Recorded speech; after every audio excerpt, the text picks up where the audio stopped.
Who the hell are you? Oh, my name Miyagi, friend of student grandmother. I don't care if you're a friend of the Pope. You're trespassing. Now get your butt off school property. Welcome to The Good, the Bad, and the Sequel. This is the movie podcast where we're talking sequels, and we do it in two parts. The first, an interview with an actor or someone involved that made the film worth watching. And the second, a discussion of the sequel, what they got right, what they got wrong, and how it could have been better. Really hope you enjoyed last week's awesome interview with Michael Cavalieri, Ned, from this week's sequel, The Next Karate Kid. Talking about stories and a guy that he has such a vivid memory about everything. And just the way he ended the interview, meet me at the docks, McGowan, and then hangs up on the Zoom call. It was awesome. We also talked Showdown with Patrick Kilpatrick. Billy Blank's one of my favorite movies from my childhood. And don't forget about his movie, ritornatothemovie.com. I will put that in the episode notes so you could check that out, about him going to his ancestors' hometown in Italy. Really cool. But I'm so excited to talk about this movie. The fact that we're like closing out the franchise. And before we get into this, I would say ass-kicking drama, maybe I have to introduce you to my partner in the sequel watching journey, Jamie Riccardi. Jamie, how you doing? I'm doing good, Doug. You know what? I'm definitely excited to talk about this. I have a lot of concern and questions about this movie. I saw it a long time ago. Yes, we have to dive into this because I have a lot of concerns about this movie.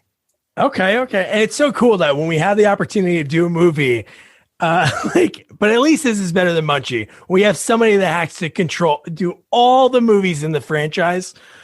And that is a 4-time guest, Gina. Gina, are you happy to be back to talk about The Next Karate Kid? I am happy to be back. I have mixed feelings about The Next Karate Kid. I wanted to ask, was this payback for Karate Kid 3? Well, you are our Karate Kid expert. I mean, this is the second Karate Kid, so we had to bring you back. Thank you. So don't make plans if we get somebody from the second movie. Okay. And it was pretty cool. We were kind of talking about this before, but Gina has a podcast, which is pretty cool. It's called Nope, Never Saw It. And she covers some movies that her friend Sonia has never seen before that are pretty mind-blowing that she's never seen them, right? I feel like they're like a rite of passage. Agreed. Yeah. It's been a point of contention in our friendship for many years. It's been hard to have conversations with her sometimes because I'll mention a movie and she'll be like, I have no idea what you're talking about. A few years ago, I finally sat her down to watch Dirty Dancing. She'd never seen it before. Has she at least heard of the movies? She's heard of the movies. Yeah. Okay. Most of them she's heard of. But still never seen them. So it's been a real treat for me to be able to watch some of my favorites and then listen to her very honest reactions to the movies that I'm making her watch. It's been a lot of fun so far. Yeah. That's awesome. Well, I'll put the links in the notes, and it's anchor.fm/NNSI, and then Nope, Never Saw It. So I'll put everything in there. But so The Next Karate Kid, when I saw this movie when I was a kid, like I remember watching this movie. And I just don't remember it being like less action. And this is even like on the VHS. This is from like a video store. Drama. This is a drama movie. And I agree. Well, it is a drama. One thing that I'm amazed at. So you have Hilary Swank, who's an Academy Award winner. Great actress. That just shows you where she started from because she's not that good in this movie. Like her acting is horrible, and like to see how someone, I mean, I'm assuming this is probably her first role, but to see how much someone's grown from a bad role, you know, and she was the main star to like an Academy Award winner. I mean, like I thought that was pretty incredible to see how much she's grown into, as an actress. Yeah, it's Buffy. I know she was in Buffy before this. She played one of the friends. And fun fact, former guest Tiffany Paulson was one of the finalists for this role. There was like two movies that she was the finalist with Hilary Swank. They probably had sort of the same look. And Michael actually remembered Tiffany because he said at the end he was reading with a bunch of people. And also he said he didn't even know that Ralph Macchio wasn't in this because the scene they read is a very intense scene we're going to talk about. again, I Which don't know one? There's a how- lot of intense scenes in this movie. Well, the one we'll get to in a few minutes. But when he confronts her and like says she has cigarettes when she doesn't, that was the only scene that he read for the audition. That's it. Wow. So he thought, hey, Ralph Macchio is going to be here. Well, apparently so did Hilary Swank. She thought that she was auditioning as Ralph Macchio's girlfriend. What? so, That. so she didn't know she was going for the karate part? No, she didn't know that she was the That's new awesome. Daniel's son. Yeah. Oh my God. Can you kick? Why do I have to kick? I'm just Daniel's girlfriend. Can you hold your leg up all the way to your head and then drop it on somebody? So she didn't know any karate going to this? Or like, was she a karate person? Or No. Karate person. Well, I mean, I read that she was actually a really good swimmer, and what was the other sport? She'd never done karate before. interesting. From what I read. I can say 100% she could fall really well because that was her in those scenes later in the movie. Well, when she's jumping off the rock? Mhm. Yes, that was real. Her face planting. So let's get into it. So this was cool. I watched this on VHS, which I thought was pretty. Again, I don't know. You guys might have got like deleted scenes watching the newer version on Netflix, but the way the movie starts, the military band playing. I really didn't know Miyagi's backstory that he was in the military at all. Well, yeah, he did, because wasn't he in it's the second one. He talks about the military. Wasn't he, when he goes to Okinawa, he talks about the he does? military. Yeah, the first Yeah. Karate Kid too. He talks. We find out that he fought in the war. Oh, okay. Yeah, But I mean, he's a maintenance man across the country, and they bring him over for this big honor. Like, I mean, like I was a little confused in that. Like he's kind of like a nobody where he is. Where's the California, or where's Karate Kid take place? yeah, California. Yeah. So like, I just he's that big of a deal that they had to bring him all the way across the country for this thing, whatever was going on. Yeah, I always wondered that. So he's a maintenance man, but when he leaves work, because he lives there, sort of, like he has a little room, but his house is like really nice. So what does he really do? Well, he built it himself, I'm sure. You don't think he built his house in Karate Well, Kid? the materials have to cost something. Maintenance men on like dumpy apartment buildings. Wait, probably don't this make is a lot. Miyagi we're talking about. He probably Right. shaves down a tree. He probably does everything himself. It was made out of bonsai trees. Right. Yeah. So Yeah. So then we see like it was cool seeing like him as a young man, because that was his photo, I'm sure, because the way it looked like sort of like photoshopped ish, what they did in the mid 90s. But yeah, like this huge ceremony. And one thing I wanted to say is, why do they do it in all movies, and they do it in around the country. Why do they always have to shoot things to honor like dead people? They shot the cannon that was so loud. Wouldn't it like wake them up? wake up a dead person? Yeah. What if there's a zombie sleeping and then, Are you're kidding me right now? well, of course I'm kidding you right now, but I think it's like so over the top to play something that loud I just don't understand that. I'm assuming it's a military tradition, just like anything else, even like when they get married, they do the gun salute and all that stuff. So it's just, I guess, a military thing. I don't think it has anything to do with zombies. But I think, I can't believe you went to zombies with this. That's a Karate Kid movie I'd like to see, though. Okay. That might change things a little bit. A little like, Night of the Living Dead, Karate Kid mashup. I love it. Sign me up. Then we meet Julie because Miyagi's talking to a guy that he serves, some older woman, and God, she's got a lot going on. She has a lot going on, but first of all, I feel like there was a little sexual tension between the lady and Miyagi. Yeah. Did anyone Right? right? Like, okay, so I wasn't the only one. I feel like there was definitely something, again, because they knew each other for a long time, right? Because he served with her husband, right? Yeah. Was that so? But it seemed like there was something, like they might have a past. Yeah. Although it bothered me that, we assume that Miyagi had like this strong relationship with her husband, and the husband's dead. And I assume they've known each other for a really long time. But when they're sitting across from each other at the table in her house, and she still calls him Mr. Miyagi. And then I was like, you don't even know his first name. And then I was like, wait, what is his first name? Before we even go there, she doesn't know her granddaughter's first name. I know. Okay, so, so the fact that she doesn't know Miyagi's first name, doesn't know her granddaughter. So, she has issues.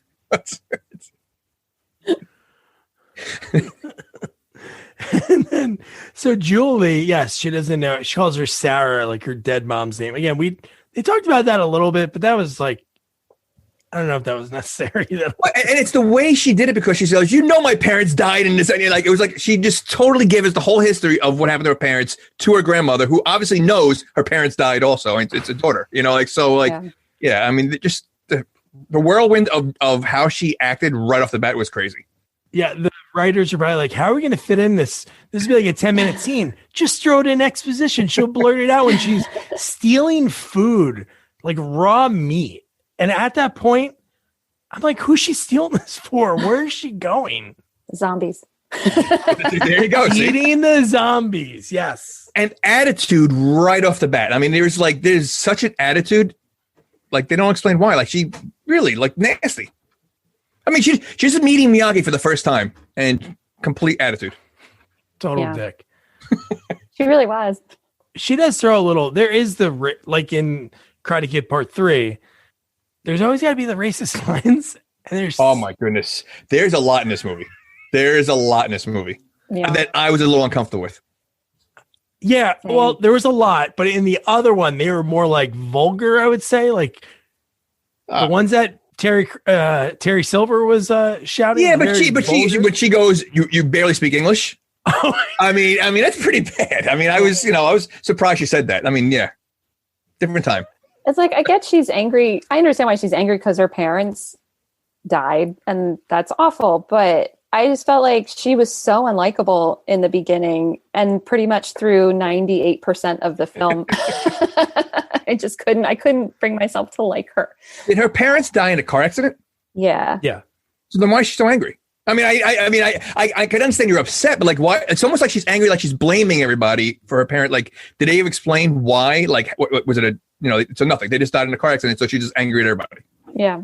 Okay. They didn't explain that at all. And it was weird that she had no friends. Like, well, I mean, even an out. How could you? She's such an attitude. She didn't like. I mean, like, would you want to be friends with her? Well, I take that back. She did have a friend. It wasn't a human friend, but somehow in this movie they thought, let's give her a hawk. How'd she find that? I wrote that down. I'm like, of all things that she can have, like, take the breakaway, a hawk, which is probably the most impossible thing for any human to even get close to, unless you're like a professional hawk trainer. Like, but that's what she has. And I couldn't figure out where she was. Yeah, well, that's. Yeah, they just happen to have cages at the top of the roof of the school. Right. Exactly. And it wasn't like they were makeshift. They were like metal, like there was like a purpose for them. It's not like, some guy that keeps pigeons like had like one that was made out of wood on top. It was like it was built to be there. But she talks about later in the movie, she has no money to do anything. Those like professional hawk gloves, it's not like you can use like a garden glove, because those claws, the talons go like right through your hand. She had like a professional glove. Like, well, they were probably left by the cage. I mean, they have a cage there, so someone probably left them there. I just want to know, like, why would it be on top of a high school? And how would she find it? How would she know it's up there? So many questions. And there's so many questions regarding that high school. I mean, that's just that alone. I mean, I have so many questions. Now, if they were like the Hawks, like their mascot was the Hawks, and the bird got hurt, but the fact that she found an injured bird, carried that injured bird, or in her head said, "Oh my God, I have one of these hawk gloves at home. Let me go get that. The bird's going to stay here." There's just so much that goes into getting the bird from the road to that school, and she doesn't drive. Well, she's also not a veterinarian. So the fact that she's able to get knows that the bird broke his wing, knows that, able to bring it up there and then somehow heal the bird. So it's able to, without thinking, maybe I should bring it to the vet. She took care of it herself. So that's the other issue. It would have made more sense if it were like the school's mascot. Right. Because also, how would she even know that the school happened to have bird cages on the roof? Like, does she hang out there all the time and then found the hawk and said, I know exactly where I can take you? And like, she has to have been doing this for a while. And I'm sure even before this, she's gone on the roof and she can know like, hey, people could see me if I stand here. It's a pretty big roof. Why the hell is she so cocky that she has to have her hawk and then like go to the edge of the roof for the cops to see her? And those cops, how are they cops? Really? I said the same exact thing. She's trying to be so discreet with everything, yet she's standing on the edge so everybody can see her. Not a good job. Here's my hawk, everybody. Those are the worst cops ever, by the way. Because they stopped chasing her. They got distracted by her throwing a flashlight at them. It's the best. I mean, like, they were cornering her. She easily could have like slipped out without making a noise, but she decided to yell at them and throw a flashlight at them. That was her escape move. And I love that they got tripped up by the ladder. Like, she goes down a ladder. They're like, oh no, not a ladder. We can't. That's it. Chase over. She got away. Frank, I'm not doing this. I'm retiring next month. What if I fall down the ladder? They were so gassed. And then, so this is the part, like, I try always when I watch these movies, like, never to text Jamie or whoever our guests are, because I don't want to, like, ruin something. But it's just so funny. The movie that we reviewed last week, Troll 2, had the same thing. So the fact that, so she gets home, the grandma's there, and they argue real quick, but then the fact she explains that her and Miyagi, this guy that she does not know, they're going to swap houses. Like wife swap. You know what? This is the beginning of like where the questions really come in. So the grandma's going to leave Miyagi, a strange man, with this troubled girl to watch over her, and just get up and leave. How is that normal? Comfortable. Again, it's bad parenting, bad grandparenting, whatever. It's horrible. And how well do they know each other? Like, they knew each other in the war, but that war ended like 40, 50 years ago. So what they do, like, catch up on phone calls every few months? Like, he could be like an ex-con. They don't know that. They're up in Boston. And she doesn't even know his first name. Yeah, right. And he's just going to give her the keys. Like, yeah, go to my house. Stay there for a month or whatever. Because it had to be for a while. Because, I mean, prom came up and everything. So how long were they away for? It had to be at least a month. Oh, yeah. That is funny, the first name. What if that came into play? Like, it was like, all right, this guy's staying at your house. What's his first name? Because if you don't tell us his first name, we're going to arrest him. It's like, well, they do mention his name at the battle at the beginning. They mention his name. Yeah. But just the fact that I know. Yeah. It's crazy. Yeah, it is. Oh my God. And then we get the drop off at the airport, and then we get some, first time like in the car alone. It's Miyagi and Julie, and he starts dropping some Miyagi-isms, and then Julie somehow blurts out, my birthday's in 2 weeks. Like, again, just throwing out all these little things that we're going to. And again, later. How can the grandmother think this is going to be okay? She can't even control the granddaughter, and you're going to have to lay it on Miyagi to take care of this? Like, like for a month? It's not even like a day or two. You're talking about living with this. Like, that's crazy. Like, it just makes no sense. It really doesn't. So one of my favorite things, there's some favorite things that I have of this movie. Again, I wish, right off that, I wish there was like more fighting like the other movies and more action part of it. But for a sequel, it is cool that they like totally like changed it to try to maybe reach a different audience. It didn't work like in the box office because I think it only made I think it was 16 mil in the box office. All the other ones were like so much higher than that. But dude, to see Michael Ironside enter this franchise and the role that he plays is kind of like, how did he get that job? Well, okay, so we need to talk about that, his job and what's going on there, because I really don't understand what all that is about. So those are all students at the high school, correct? In his group? Yes. Yeah. Even though they all look like they're 30. Correct. Yes. So, and he's the security officer? So like, is he like what is he? Like, he's a security officer, right? I guess. I feel like because I work in a high school, I feel like you could say he's technically like an advisor, maybe, of this. What did they call it? The Alpha League. The Alpha Elite. squad. Alpha Elite. Yeah. Yeah. Maybe he's the advisor or like a coach, but yeah, maybe he. What is he training them for? Like, I mean, like it's because it's pretty intense. I mean, so like I don't know. Like I wasn't sure if they were students or not. Like it was just the way. I don't know. I don't know. I'll say now because it comes up later. I feel like he has serious PTSD because the fact that he's training those kids when is any of that fighting? Like when they do the bull ring and they're all just beating the crap out of each other, like. When is that ever going to come in when somebody like cuts line in the cafeteria or like steals? Well, he made a reference that if they drop bubblegum wrapper, they're going to make them eat it. Yeah. So, I mean, when they drop things on the floor, things like that, they got to come in, it's going to come in handy. Yeah.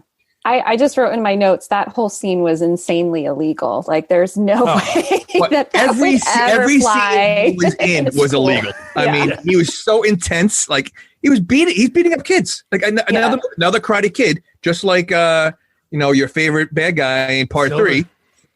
Adults beating up and picking on kids. I mean, like really. I mean, he punching these kids. Like I know. It's ridiculous. Messed up. On school property, just like assaulting these kids one by one. And the school's okay with it. Well, that principal was pretty clueless. He was basically like whatever Dugan said, he listened to. Like no matter what it was. Even after he said something, Dugan would repeat it in a different way. And he's like, "You're right. This is your last warning." Well, would you step up to Dugan? I don't know. He's so intense. He can't smile. He smiles in one spot, like one part of this movie, and it's like his face is like saying, "No, don't smile."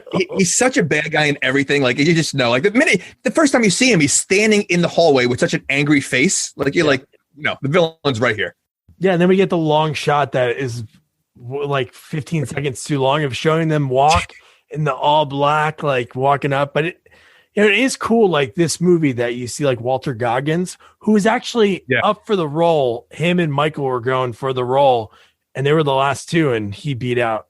He's also another creepy guy, Goggins. He always plays like a bad. Yeah, he's awesome. But all right, now we're meeting Ned. First of all, of all names for a bully, you pick Ned.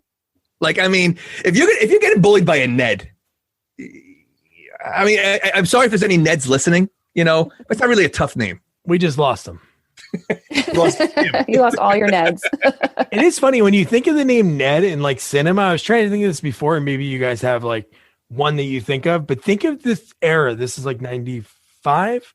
So like Simpsons was already on, but getting like really big. And I think of Groundhog's Day. Oh, yeah. But I'm thinking like in movies like Needle Nose Ned from Groundhog's Day. This and like Ned Flanders. Other than that, I really can't think of. And Ned Flanders isn't he such a geek on like in The Simpsons? I mean, like seriously, like Ned. Mike Barnes. All right, it's kind of a tough name. You have Johnny. You know what? I mean, again, better than Ned.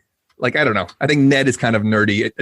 And he's a pretty big guy. He's probably bigger than both Johnny and he's huge. Yeah. Right. His name should have been Ned, but he went by like Axel or like Hammer, and then kids would be like, "Oh, your real name's Ned," and then he's like embarrassed. But it should have been something like something, He looked like a Rocco. He could have been a Rocco. Hey, Rocco. Yeah. When I hear that, all I can think of is Eddie Murphy saying Rocco. Hey, Rocco. Oh yeah.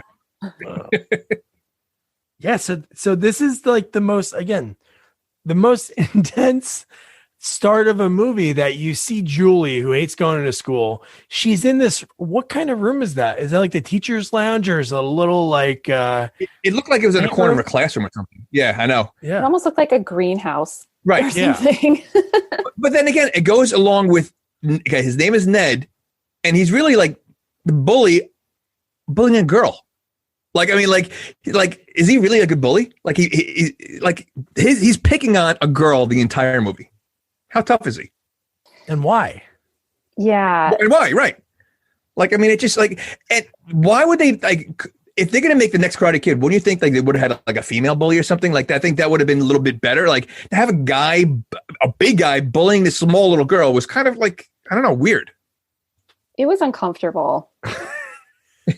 There's scenes like later on in the movie. yeah. I know we'll get to, but him like roughing her up in that weird plant room. I don't know. I was like, or even chasing her like later on, like all that stuff. It's like it's almost too intense. Like it's like it would have been better if they had a female bully. Again, just like the Cobra Kai. I think that would have been a better matchup. Like it just seemed like wrong the way they had it. It was wrong, but obviously, like the end, what happens at the end, it like kind of writes it. But yeah, like how uncomfortable it is. And he even said in the interview, he was saying like she was like in this movie, like Me Too before Me Too. And it's funny because if you hear the lines that he says, like most of the girls invite me to the docks, and I'm like, wow. And another thing, well, I'm sure you guys have this written down somewhere, but where are all the other students? Wouldn't there be a girl that dates one of these guys or somebody? There's no one else in this huge school. You only see them at the prom. That was the only time you saw them. And there's not that many people there for that huge school. Like, wouldn't you have and there was no classroom scene. There's all we see is like in the school, we see like, and then the movie's in the school a lot. It takes place there. There's Colonel Dugan, the principal, the alpha elite, Eric, her, and that's it. That is it. Yeah, it's crazy. Couldn't throw in like another group of like maybe popular girls to pick on her too or something. Or just have kids walking in the hallway. I mean, there's a lot of hallway scenes. Just have kids at the locker. Nothing. It's empty every single time they show a scene. Yeah. Oh my God. And then he plants the cigarettes. He pulls the cigarettes out of his pocket. Colonel Dugan, of course, it's like a setup. Like, does he know that this is going to happen? Did they like coordinate this beforehand? But so then she goes to the office, gets in trouble. And this is the time of the movie. Again, we talked about how older some of the actors look like, the students. When he says, McGowan, make sure Julie, what's her last name? They shot it like a million times in this movie. Yeah. I should know it. He's like, I don't know. He's like, Julie, make sure Julie gets to the classroom. And then when he picks up a backpack, I'm like, oh my God, I thought that was a teacher. I thought so too. I was like, oh, that's like a sub or something. Yeah, he definitely looked much older than he should have been in there. He played Johnny Cage. He played Johnny Cage in one of the Mortal Kombat movies. What? Yes. In Annihilation? Yes, I thought, or is it? It might be. It might be the second one. Yeah, he plays Johnny Cage. Yeah, because the first one was really? Yeah, I looked him up because I was like, he looked familiar. Yeah. Oh my God.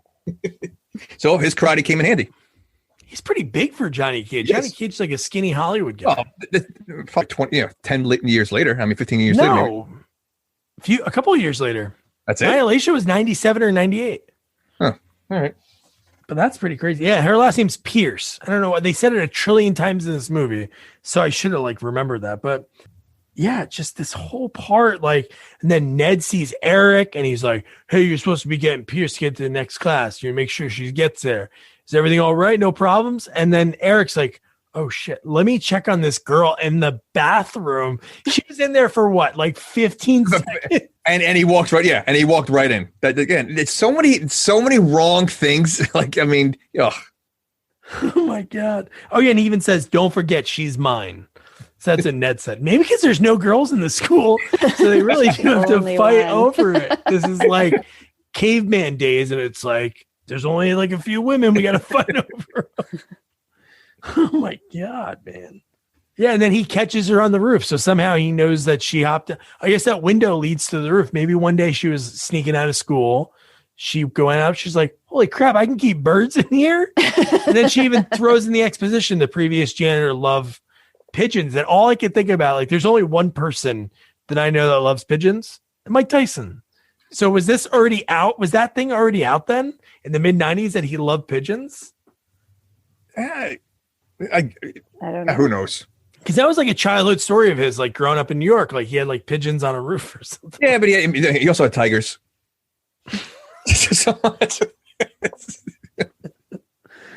Oh my God. So then this is what we were kind of talking about before, but so then we get like the first training session, like when because Miyagi tells Julie, "Hey, I'll come pick you up at school." And dude, this whole part, like bull in the ring. And like Michael told me all of those guys actually had to train like doing that. And again, this is like out in the public in front of people. It's like it was just like intense. Like I go, for what? Like, what are they training for? Like, I didn't understand why it was so. I didn't even realize I wasn't sure if they were students or not. That's how like it was crazy. I didn't get it. Well, if you look around, there's no bubblegum wrappers on the ground, so it's working. Oh, so it is working. Yes, true. It's like hall monitors on steroids. Like, totally. Well, the fact that Michael Ironside was hired there is amazing. I mean, the guy is just a scary dude to begin with, and then he's beating up kids. But let's keep him on the payroll. Right. Like, and again, we'll talk about this later a little bit more. But he doesn't know karate at all. Like it's all the guys are doing sort of karate in like the bull ring, but he's like close, like just brawl punching like Roddy Piper in I forget what movie that's Street Brawl or whatever. He's just like, they're just punching. Like, I'm like, this isn't karate. He's pounding them. Like, he's literally fighting. He's fighting them. Like, he's not even teaching them. He's fighting them. He's a grown man beating up high school students. I thought it was really interesting how, like, for a karate movie, how little karate there actually was in the movie. Like, at one point, I was watching it with Lee, my boyfriend, and we paused it, and it was like 58 minutes into the movie, and we still hadn't really seen any karate yet. There's very little karate in this movie. Yeah, I'm surprised. Like, they could have even thrown in, I don't know, other people fighting, or I don't know. I guess when you don't have the main person like already learning karate right in the beginning, because she doesn't really start learning until probably 45 minutes into the movie. Were there any female contestants in the karate tournament? In the original Karate Kid? Yeah. I don't remember there being. I remember there being younger boys, but I don't remember there never being like any so girls. In both movies there was never a female. Is there only a guys tournament? Yeah. So that's why they couldn't show karate. The girls can't fight. It's illegal. And then Miyagi shows up, and he finds out things. He talks to like all of Julie's teachers, but when he talks to Dugan, and he's just like looking around, like what's going on, and he like does like a riddle, and it's so funny. His face is like, what? Well, I mean, speaking of Miyagi, I'm starting to think that he doesn't know karate either, by the way. Whoa. I mean, it's watching some of his moves in this movie compared to the other movies, he slowed down a little bit. Well, how old was he in this movie? Like the actor? Well, he was 50 in the first movie. Right.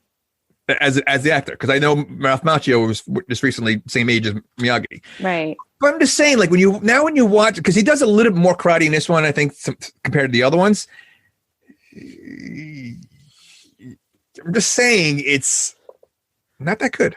Well, you're telling me that gas station scene that involved one of the guys sitting in the background waiting to get punched? You mean like another scene where adults were going to pick on a girl again? You mean another scene? Okay. Another uncomfortable scene? So Eric McGowan, it was obviously, or we know right now, like Julie kind of likes him in a way because she's worried like, hey, don't tell them about my hawk. Don't tell them about Angel, which the bird's name is probably not Angel. So it probably confuses the bird. Probably Larry or Frank or something. But so the fact that he's like going to work, she jumps in his car. She doesn't really know him, right? And what is his job? Well, okay. First of all, a lot of this happens so fast. Now they're already near the end of the school year because prom's coming around. Yeah. Why is this all happening all at once? Like they're acting like they've never seen each other, but it's just like their relationship. It seems kind of weird. Even with Ned, like all three of them, they've had to be known. They're seniors, right? They've been going to school for a long time, but they're almost acting like, I don't know. It's kind of weird. It's very weird. Yeah. I mean, but yeah. So she follows him to his work in the car. Well, he's security at the train station, isn't he? Is that what he is? Yes. On the roofs of trains. His shirt is open. His hat looks like something from like a costume shop. And he says to her, I chased away the rats. And then later in the movie, we just see him walking on top of it. And no one else is there, by the way. Like there's not one other worker. And his job, he's able to just walk around and talk to someone else while he's working. Maybe he's just crazy. And one day he showed up and they just don't pay him and he just keeps coming back because I don't know what he could be getting paid to do. Maybe he lives there. That would have been such a great twist. Right. So maybe he lives there. He doesn't have a job, but like, he's homeless and And that's why he's so desperate for the recommendation letter from Dugan. See? We should have written the screenplay. What person in the Air Force Academy would be like, oh, Dugan, the guy that beats his shit out of kids in high school? Oh, we're going to take whatever he says. Yeah. Rip. Like, why would they take his word for about anything? Because he scares everybody. So they just do whatever he says. Yes. He has one of the scariest, right? Of all actors. Why he's, to me, even like Patrick Kilpatrick, he has like that look like, I don't know if they could smile, really. He just has that look that even if he was playing a good guy, he would still look like a bad guy. Yeah. Kind of thing, Do you think he's ever played a good guy? That's what I was going to ask.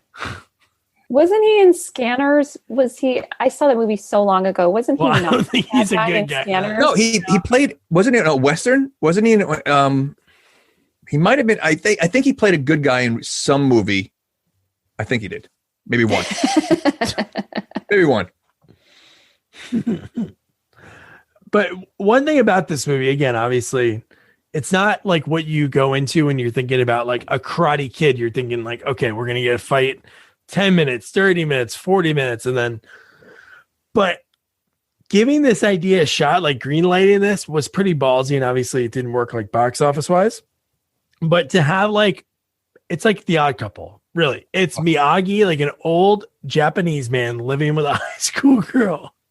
I was thinking also kind of like Three Men and a Baby kind of thing, where you have a child thrown at you. He's so not used to, especially a girl. He obviously has a lot of issues. Like he doesn't know how to handle her. So it was like almost like three Men and a Baby. That's how I thought of it right away. And it's so uncomfortable. Like he's assuming this father role right away, and she doesn't even know him. He's telling her, "No, do your homework, do this, and I'm not going to knock on the door, and I'm going to open it with you just wearing a bra." Oh, yeah, you know what? Let's think. You have a rebel of a teenage girl right now who doesn't listen to her own family. She's going to listen to this guy she's known for 2 days. In fact, it would probably be she probably would never go to school. Like the fact that she's even listening, like it was so stupid to have how they had to introduce it that way. And the fact that he goes, I used to live with Daniel's son, and with Daniel's son, I could walk in on Daniel's son. I'm like, why are you walking in on Daniel's son? Like, why? That was part of the training. You got to be always prepared. that was one of the things that really bothered me about this movie was that, like, okay, because in the original Karate Kid, Mr. Miyagi doesn't impose himself on Daniel, right? Daniel is kind of drawn to him because there's something very mysterious about him, and for some reason Daniel knows that. He just sort of gravitates to him. But I felt like in this movie, Miyagi is trying so hard to connect with Julie that it was just uncomfortable and so out of character for him, and that bothered me so much. Like, I felt like I wished it was the other way, where he's just like, all right, you do your thing, I'm going to do my thing. And then she'd be like, wait, what's your thing? I don't want to know, No, you're right. He was trying way too hard. Yeah. No, I agree. Yeah, there's only like one part of the movie that he does that she kind of like wants to be trained. But you're right. Like, he was that guy that was just like, hey, I'm just going to do what I'm going to do. And, you would come to me. Now that's so true. Like, why? Like, there's like this formula that works. Even in the third movie, he like wouldn't even help Daniel like train. Like, and he needed it. Like, he not only a grown man, never wanted him to fight. I feel like he was also way more loose with her than he was ever with Daniel. And that's why Daniel owns all of the LaRusso car dealerships. He had more discipline. He definitely did. So then she storms out of the house. Miyagi does like one of his Miyagi-isms about having a boat, trying to, move a boat on dry land. And this one, she says the line, You are trying to teach me. You barely know English. Pizza guy almost runs her over, and she jumps into the air into like a karate kick. Well, it was a tiger position. A tiger position. Oh. Now, do you think that's possible? You know, a car going down the street, you just jump on top of the hood like that? I feel like it's like a Bugs Bunny move. I actually very briefly dated a guy who. Oh my God. I think you're going to say you did it. I did not, but it's a kind of a funny story. It's some guy that I met like on online dating, and we'd gone on a few dates, and then we were texting each other, and then I didn't hear from him for 2 days. And I thought, oh, he ghosted me. But it turns out he's like, oh, I got hit by a car. I was crossing the street and this car didn't stop, but I jumped up and landed on the hood. And I hurt my leg, and I was like, "Oh, okay." And he's like, "Yeah, it was like this, some like Spider-Man shit." Did you ask me if he did it? It was a tiger position or no? Because if he did the tiger position, he would have been okay. It's also possible that he made that up and just didn't want to text me back. So that was going to be my follow-up question. Did you ever go on another date with him? I did. Oh, damn! But that was. I only date guys that don't get hit by cars. Right. Now, do you really think that happened, or do you think? Because I mean, if you're going to make up a lie, that's a pretty intense lie. I mean, like, you know, you can make it much easier. So if you're going to go in that much detail, like, yeah, I feel like this is a comfortable space. So I'm going to tell a story really, really quick. I once told a girl that I got into a car accident, and I went so deep into it, I like put bandages on my thigh, and when she came to my door, I had my aunt was like cleaning out stuff. So I took a wheelchair from her, and I already had the wheelchair for like a year. So when she came to my door, my parents lived in a mother-daughter. So I like texted her. I'm like, oh, just come in. And I was on the wheelchair. Yikes. It felt good to mention that. It felt good to get that off. You feel good? Get it off your chest? Erica from Metuchen, New Jersey. I was not injured in a car accident.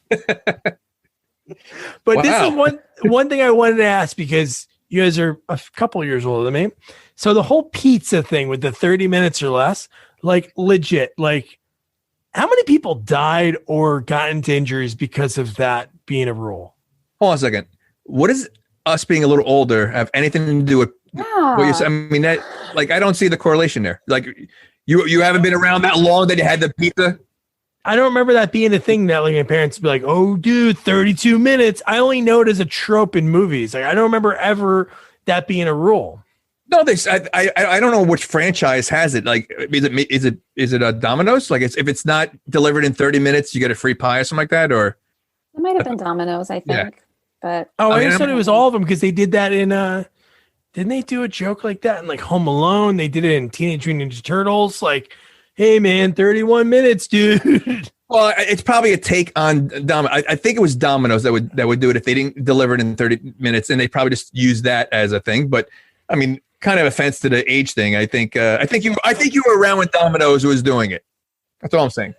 If there's any Domino drivers listening, at Sequels Only, tell us, what you used to do to beat it. There must have been some like tricks of the trade, but so then we find out that Julie learned the tiger pose because Miyagi's like, how'd you do that? Because he was like saying, I'm not mad at you. She's like, you're gonna yell at me like my grandma does, and he's like, no. But it was pretty cool that like Julie learned karate from her dad, who learned it from Miyagi. Yeah, that's crazy. Just like the 6 degrees of Miyagi. But does she know karate? Because I feel like she didn't know karate outside of that jump. When did her parents die? Like, do you think it's recently or like years back? I feel like it was recent based on how angry she is all the time. But I would say within 6 months. Right. That's what I would think too. Yeah. Oh, wow. But I mean, does she know karate? Because I mean, like, she seems very basic when he's trying to teach her. I mean, so I don't know. Like, she knows how to jump. I mean, obviously she jumps from the rock, she jumps on a car, but I don't know if she knows like I didn't think she really knew karate. Because there's no karate in the movie. So her dad really only taught her the crouching tiger, and that's it. The jump. Okay. And then they were going to start kicking and punching, and then. So he figures, you know what? Let me start with the hardest thing possible, and then work on the simple stuff. Yeah. Okay. All right. Now I get it. And she ruins what's like almost a touching moment. And she goes, they died. Everyone died when talking about like her grandpa and her parents. It's like, I understand her parents is hard, but people die. So the grandpa was probably like 80 something years old. And she just like gets so intense. Again, maybe Gina's right. Like it is that recent that it's like scab ripped off. But why is she mad at the grandmother? Like that I don't understand. Like, I mean, the grandmother seems like a sweet old lady. Maybe she told him to go out for a walk and the pizza guy hit her. Oh, jeez. All right. He was trying to get the pizza within 30 minutes. Okay. So now I get it. So that makes sense. Now that's why she's angry. Okay. Oh my God.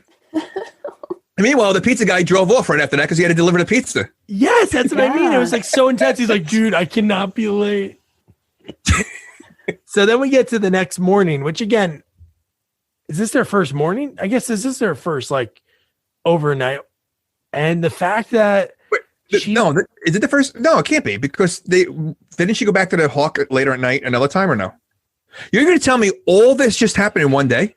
Yeah. So the Ned with the cigarettes, the Hawk and the other guy, the beating up in the bowl in the ring, it's all the same day. All on the same day. Yeah, okay. unless only one day a week she wakes up at 5 o'clock in the morning blasting generic like rock music and doing some of the worst air guitar that I've ever seen in my life. No comment. And then Miyagi has to Miyagi's never had a girlfriend or something before, which he did have a girlfriend in Okinawa. That was like such a big story from the second one. He goes in there, the pantyhose. It's like this guy fights like so many people and he's nervous about pantyhose. He's like first of all, whose pantyhose are they? Because the grandma's not there anymore. Yeah. So Julie doesn't seem like the pantyhose. Right, correct. So like Miyagi was already in the bathroom before then, so they weren't hanging in there before. So who's wearing those? That was a lot of pantyhose. It was, and I can understand if the grandmother was still there, but she wasn't. So I don't think it's Julie's. So maybe there's a ghost. I don't. I'm just saying. It made no sense to have hanging pantyhose there because they made it sound like they made it look like it was hers. The pantyhose. I don't know. I've never worn pantyhose. And honestly, like. Find a drying rack. Don't hang them. Were they hanging from the ceiling? They were. Where were they? Like, did she hook hangers into the ceiling and then drape the pantyhose over the hangers? That's not how you do it. Nobody does it that way. Well, I don't know anyone that wears pantyhose anymore, so I don't know how do you normally do it. I put them on the drying rack, or I just throw them out because they rip after the first wear anyway. So. Well, again, I want to know whose pantyhose they are because it's definitely not Julie's. Based on the clothes she was wearing the whole movie, they're not hers. No. So this is when Julie is asking for karate lessons and Miyagi talks about payment and she says, like, I have no money. So then he talks about like the schoolwork and he says like, I don't even know what he says first, like 3 history papers. And her rebuttal is, how about 2 math papers and 1 history? And I'm like, what's a math paper? I wrote that in my notes. I don't know what that is. Like, I can understand maybe in college there's something that you can write about like a formula or something, but I was like, what the hell is that? Of all the subjects, a math paper. I wrote in my notes, we don't write papers for math. It's not a thing. Well, I mean, she's obviously not a good student. She doesn't do any work, so she has no clue what you're saying anyway. Yeah. That's true. But I do love how Miyagi, like, tricks people into doing things like, it's like the Jedi mind trick. He uses he has Jedi mind trick. Well, he has a lot of special powers because he's able to use that clap, the healing clap on the bird that he used on humans. So, he definitely has some special powers. It's a universal clap. But I love the fact that he like gets Daniel to do all these chores, like everyone to like help him out. Like he can get maybe he didn't even build his house. He convinced someone else to build his house. But in this, he like tricks her into like training because she talks about she wants money. to like go to the mall, and then gets her to babysit these 3 terrible kids. Yeah, and let's discuss that for a second. So Miyagi's only been here for 2 days. So he happened to go across the street to a neighbor who doesn't know him to have a strange man come in here to set up a babysitter for 3 wild kids. How does that happen? That's where the phone call could have came in. The neighbor could have called and be like, "Hey, there's this old Japanese guy in your house, and he came over and wanted, your granddaughter to babysit the kids. Like, what is this?" And what parent would allow a stranger? So yeah, sure. Ridiculous. And knowing, if they're neighbors right across the street, they know what kind of girl Julie is. She's obviously a troublemaker. Yeah, let's have her watch our 3 kids. It just another strange situation. They probably watch her at night. They're like, honey, she's going to get the hawk again at school. She's going to feed him. Watch, she's sneaking out. But yeah, and then the fact that she wasn't really there that long, unless they were doing like that Nerf gun and ball fight. But I did I did really enjoy Miyagi ringing the doorbell and having a bag. Where did he get those? Did he go out and buy all those? Well, if he's able to find a prom dress, I'm sure finding Nerf, stuff is no problem, But yeah, was it one day? That was all one day again, like 2 hours of just because she left, or was it like a montage of just her babysitting, a couple times? Oh, no, it was a montage, but it's like but you don't think it was all one day? Like you don't think it was? Yeah, that's what I'm saying. Like that's ridiculous. What the parents were able to do, like go around the block and come back because it was that fast. And it was during the day. Who normally watches the kids? Like if she's watching the kids during the day right now, who normally does? Because I'm sure it's not the first time. Yeah.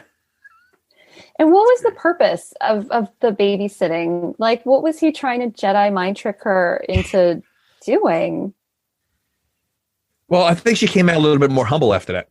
Okay. She was smiling a little bit more after that. I think they I don't know. It was dodgeball-ish, like dodge a wrench. You can, because she was kind of getting to the point she could dodge the Nerf guns. And she tricked them. She was reading and she had a gun set up for them. Yeah. So, maybe it was a way for her to like kind of chill out a little bit because she was having a little fun later on.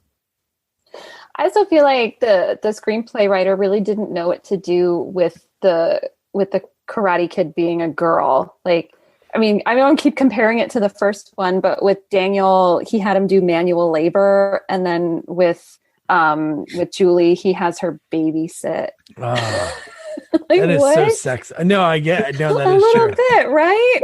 What do girls do? I don't know. I'm not a girl. Are you a girl? Does anybody know a girl? Yeah, my daughter babysits sometimes. That's all I really know about her. It's like, put it in the script. No, that is true. Of all things, that's. God damn it! So you don't think if they had Daniel's son babysitting, it would have worked? No, it didn't work for this one.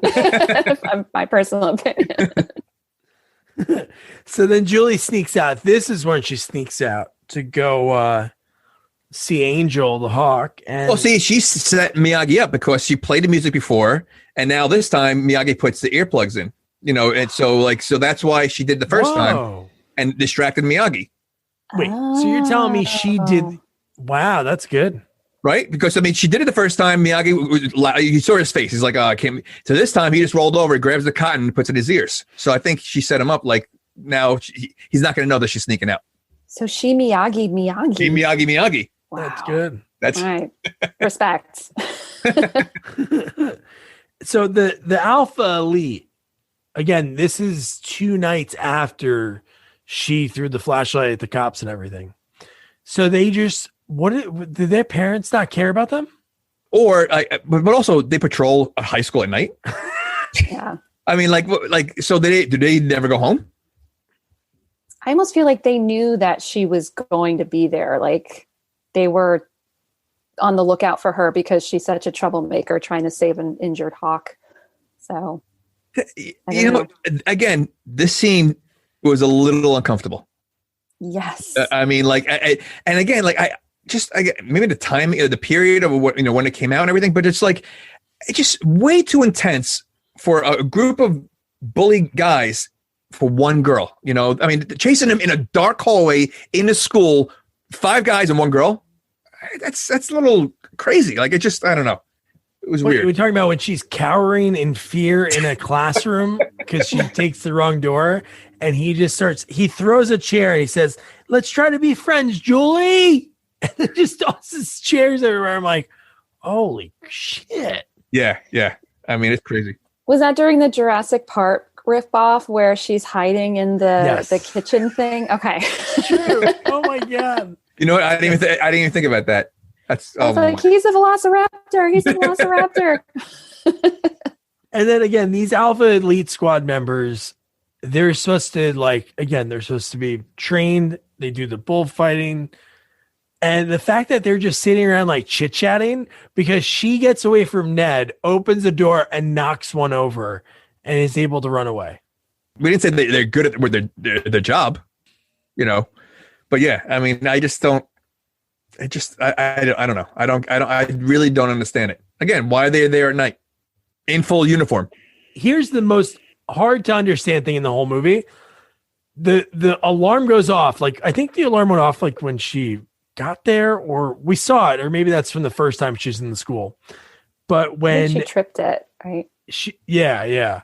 So when the cops arrive and she runs out, and she just gets through the gate, the gate's closed, and somehow they can't fit through. Right. I don't know about that. But how is Dugan already in the cop cars?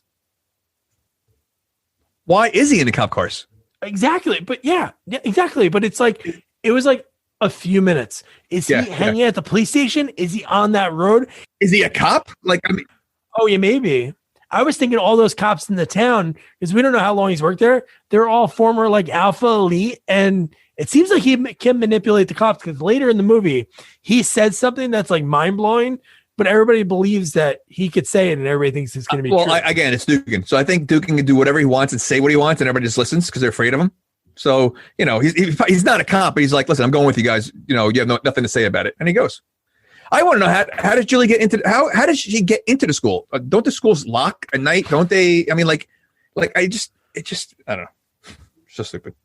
They wanted to pay for doors, but since there's only 17 kids that go to that school, they're like, oh, who needs locks? And they're all in their 30s anyway. So that is true.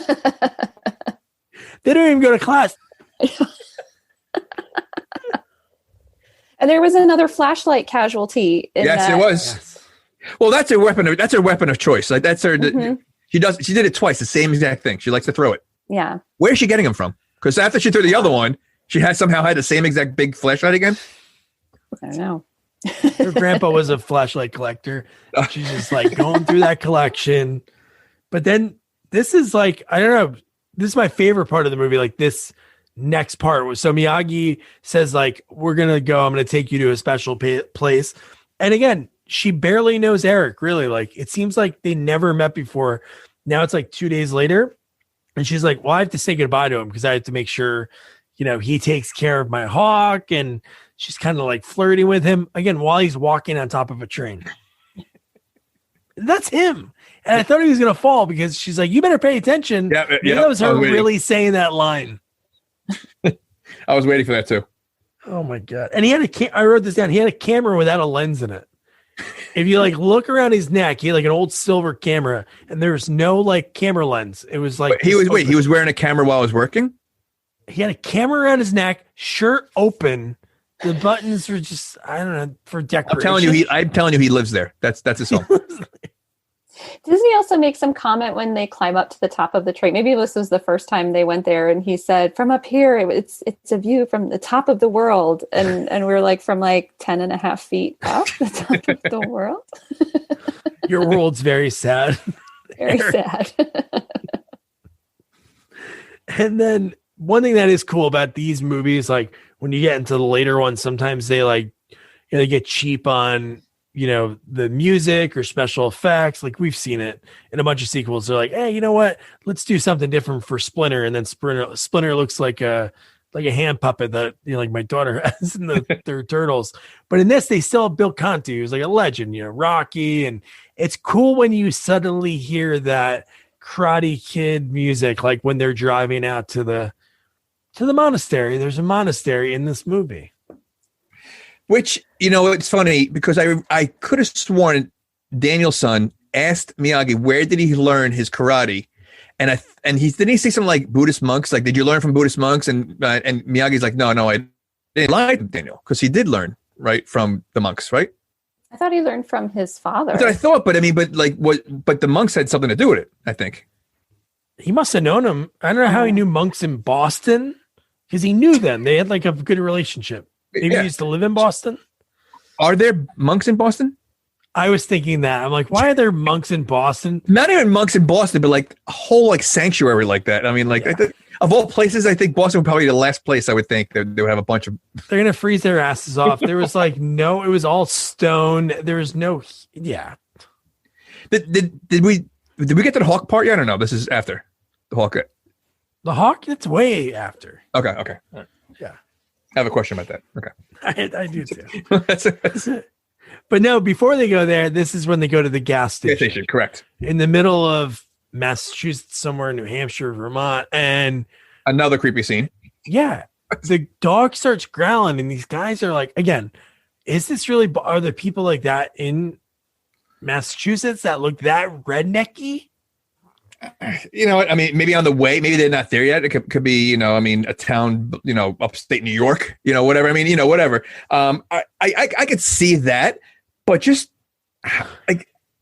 again, the intensity of you have a high school girl, and they're like the way they were talking about her and to her, like it's just creepy. I wonder what they're thinking throughout this whole movie because there's a lot of just intense stuff with men and this high school girl, Yeah. And the dog just growling and Miyagi, dude, I loved it, man. The fact that more magic power for Miyagi. Miyagi, the dog whisperer, and then the guy gets pissed off because the dog's whining. He goes, "You turned my dog into a damn chicken," and that pissed him off. And that did piss him off. And God, the fight scene was just. It was like they had to do it in one take. And it is kind of like sad that that's what it looked like because they could have made it look better. It just looked like the screenshot I tried to get, if you're not watching this on video, was that like there's a scene that Miyagi's fighting all these like guys at a gas station. And there's one guy behind and he's like almost like, I never played like double dutch, but like with the rope, he looks like he's trying to go in and he's waiting for Miyagi to like throw like a back punch. And it was just. I feel like Miyagi's karate is very similar to Steven Seagal. It's a lot of like twisting, grabbing. Listen, he's not. He does a lot of like twisting and grabbing and throwing people around. No, he does. Yeah. Well, I guess that's their thing. It's more like not attacking. Right. Like Seagal's like, hey, you want me to get on my knees? Which is weird that he does that in the movie. By the way, that was a pretty good impression. That was really good. It was really good. Thank you. Said, put it to the bank. The blood bank. To the bank. Blood bank. I'm wondering if the Miyagi's stunt double was sick that day because do you notice that I just felt like the camera was strategically placed so that we could see him fighting, but we knew it was him fighting. That was my point. How slow he was. That was my point earlier.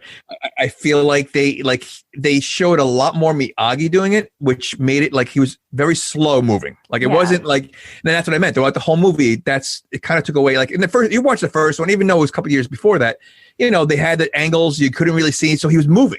Here, it was just a little different. Yeah.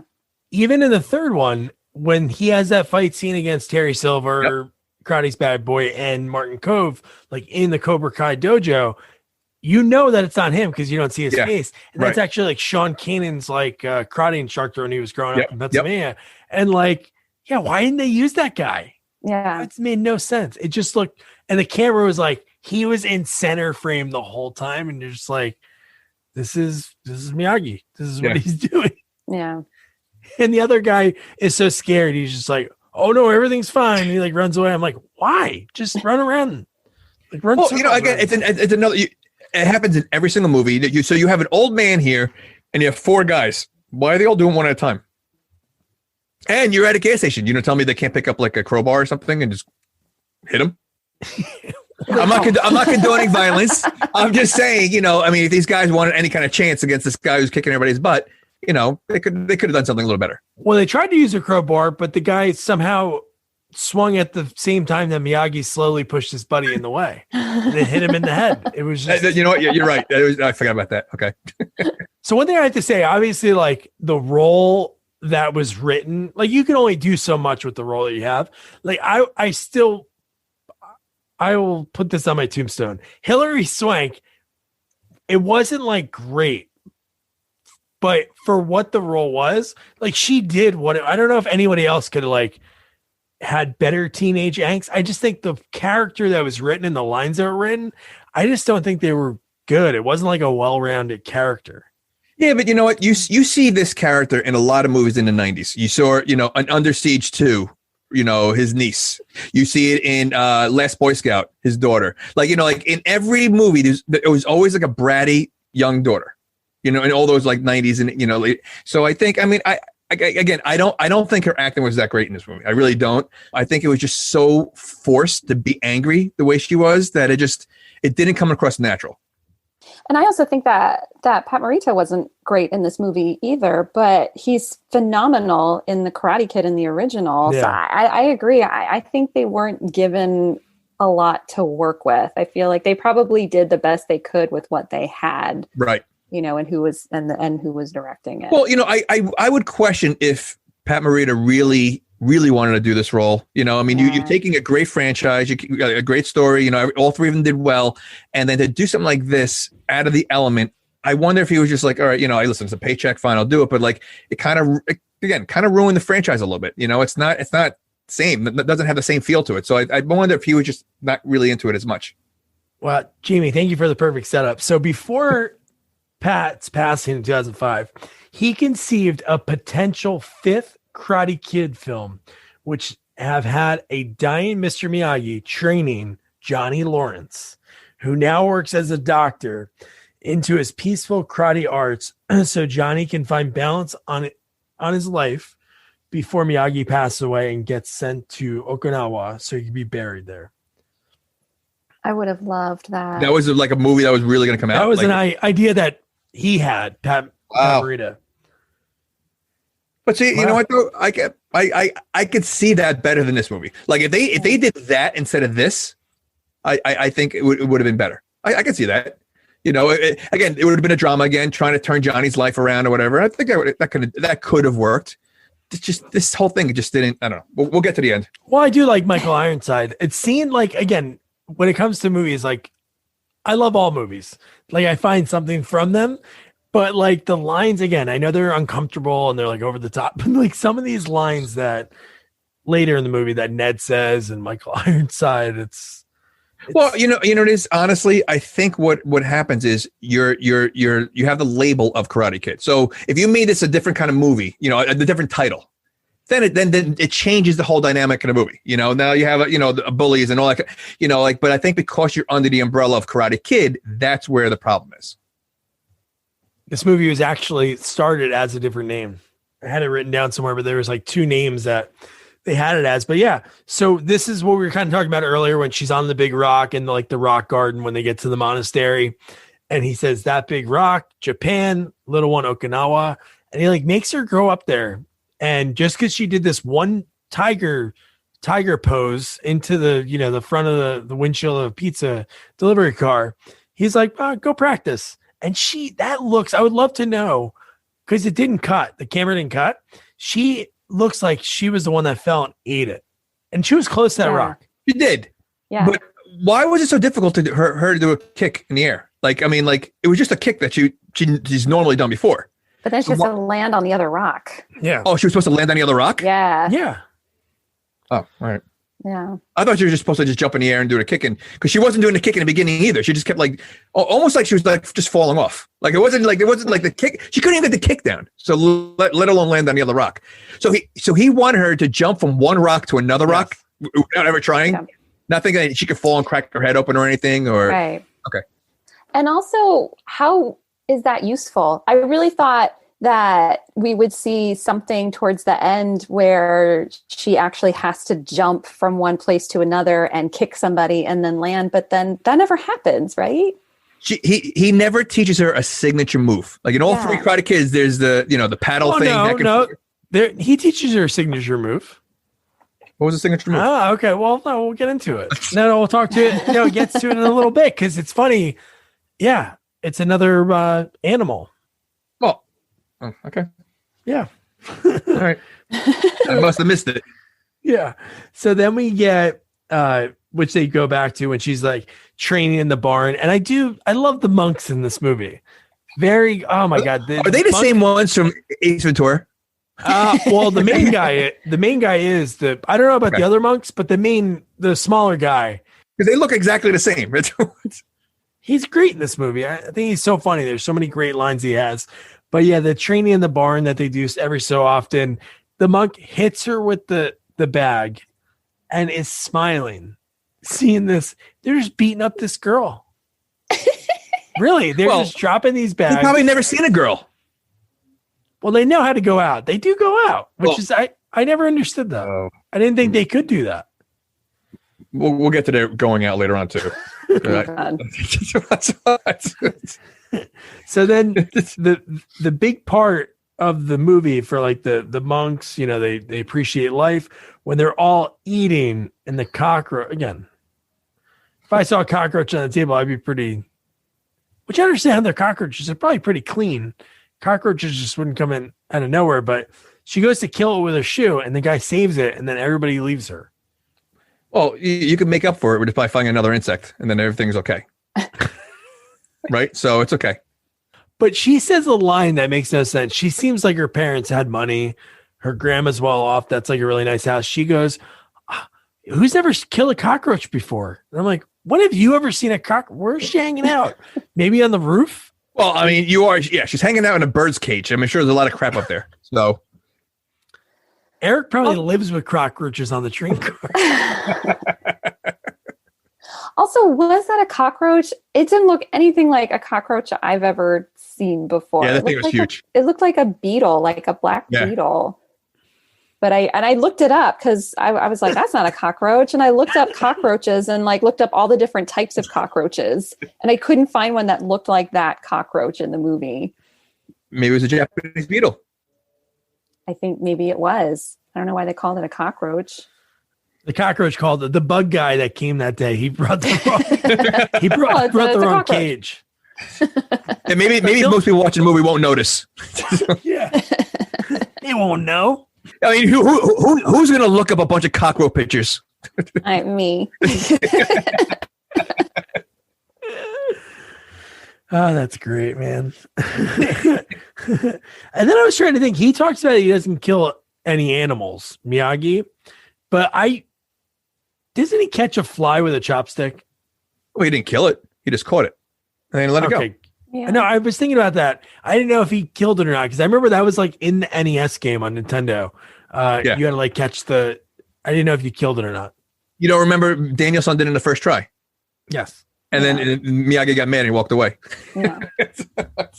And I think it's Karate Kid 2, right? Where Miyagi does catch a fly, but then he just lets it go. Yep. Yeah. I thought they were killing him. So I'm like, what's this guy? Well, you would think though, if you're squeezing two sticks together on a fly, I gotta assume you're probably gonna hurt the fly. Yeah. I mean, how can you be that precise? You better be a surgeon if you're that precise that you could stop just in time that it doesn't squeeze. We're talking about Miyagi. Yeah. I mean, he calmed a Doberman down. He heals a bird's wing. I mean, he's magical. He's magical. He could have his own doctor show. He cures it all. Human doctor. He has all these potions, and Daniel drank this and put this on this, and yeah. So let's talk about it. So we're still at the monastery. The part when you talk about if you get another bug. So then we cut to the next time we go back to the monastery, we see Julie in a field all by herself. It just reminded me of in Wizard of Oz, she's just in the poppy fields and she sees a bug. Again, after what just happened, she thinks the first thing, this is smart. I'm going to take this praying mantis and run with it over my head. Which is like number one, one of the hardest things to even find. A praying mantis. You're lucky when you see one here and there. I want to know how big this place is. It's massive. This monastery. So again, if we're in Boston, where the heck is this place? I mean, like it's massive. It seems like obviously they had to drive, but again, why are they there? And the fact that when she runs back and she like shows it off, like, look at this good thing I did. And all I could think about in my head are like, she just took an animal from where it was. I don't know if a praying mantis is living there, if that's its address, but she takes it to bring it to a monk to show off. And then wouldn't the praying mantis be like, holy shit, it's going to take me 7 years to get home? I thought the same thing. It's like rude to take the animal. Maybe like just say like, hey, I just didn't understand how that was supposed to like get her back in the good graces of the monks. Yeah, didn't make sense. And then before that, are the monks getting drunk?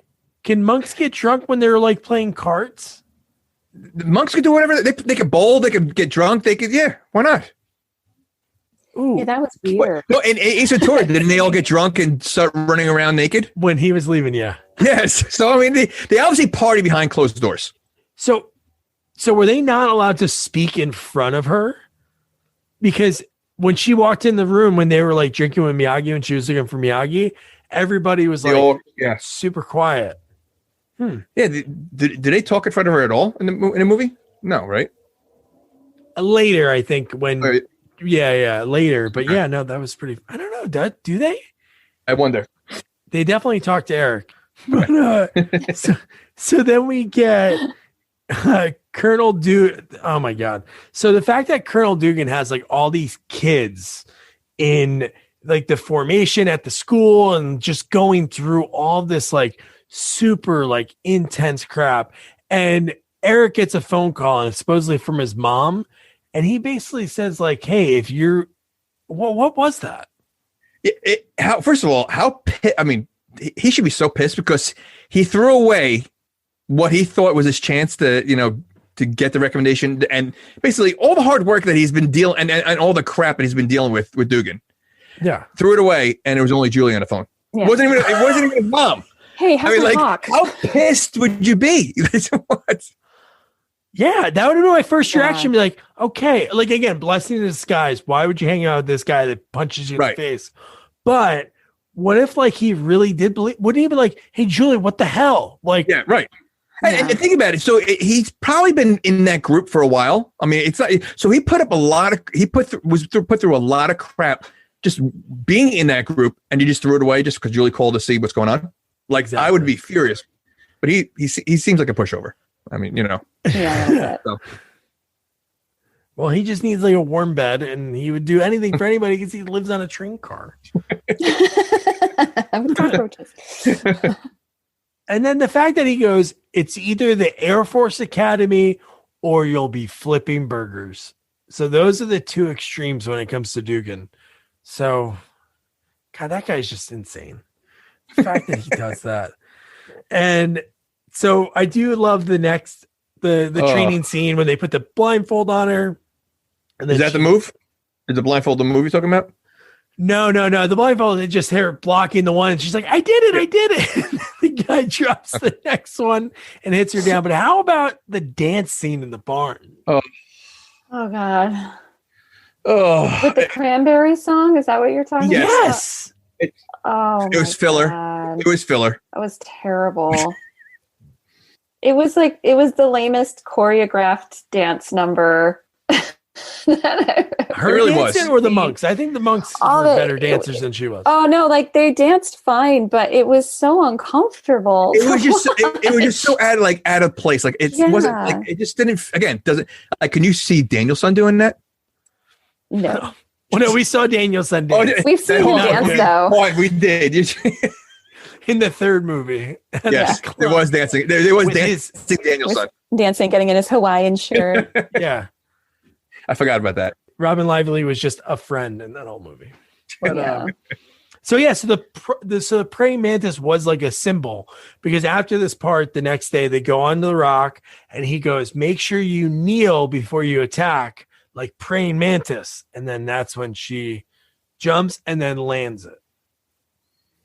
Right. So Crane, they were like, screw you, Crane. We don't need you anymore. And they went with a praying mantis. I don't know. Wait, so the crane kick is based off a crane bird? Yeah. I never even thought about that. Wait, what do you think? I It always was thought like of a crane. I at always thought of a construction crane. site?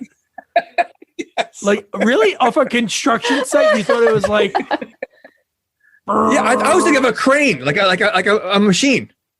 Wait, no. You're talking about crane machine like at the arcade? No, I'm okay. thinking like a construction site. I mean, why would I think of a crane bird? Because he's standing like a crane bird stands on one leg, and then, well, they don't kick. And they kick? Crane birds don't kick. Right. I never thought of it. Gina, you thought of a bird too? I did. All right. Because construction cranes don't kick. Yeah, but neither do crane birds. But again, like she nails this move, but she never uses it ever. So anyway, She gets into the lower position at the end, but that's really it. She doesn't use like the jump to jump. So maybe if she... You mean she squats at the end? That's her move? That's the move. That's what the praying mantis does. It gets to one knee. So again, Daniel's son learns the crane kick. He learns the paddle move, and he learns the dancing thing that he does in a third one, whatever. And she learns how to squat. Yeah. mm-hmm. Okay. And I love it. She's like, congratulations. Don't I get a belt or something? One belt, go to mall. Well, he had that. Remember the joke he had? I think it was the first one. He goes, what kind of belt you have? He goes, JC Penney or something like that. Like, That's right. so he has a lot of belt jokes.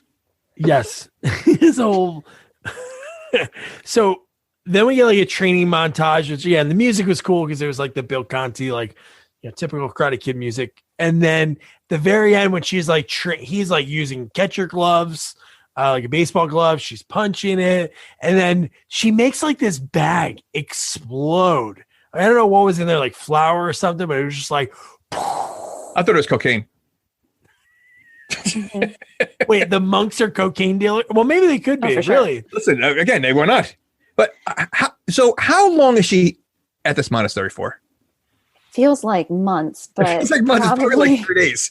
Well, she said she No. was suspended for like a couple weeks. of It was weeks 2 or weeks. something, right? So she basically learned full karate in 2 weeks. Crash course. Karate for dummies. Okay. Yeah. All right. Just wanted to know. Okay. No, because remember, there was like the third day that she got suspended. And then her birthday, when she said, when Miyagi took over after they did the house swap, she said 2 weeks is my birthday. Right. No, she was like suspended for 2 weeks though. So that's probably a 2 week time period of, okay. So again, she learned full karate in 2 weeks. Okay. And then the monks threw her a party. Yeah. That was nice. yeah. It was. But I mean, so the birthday gift, though, it's a little intense, don't you think? Oh, the arrow? So not only does he have magic powers, he's a star. And you know, if that's a tradition that you can do, you can aim for the heart. Like, I mean, wouldn't it be like, I thought he was going to either chop it to the side or like even catch it to the side. He catches it in front of his heart. Wait, more importantly, this isn't a birthday gift.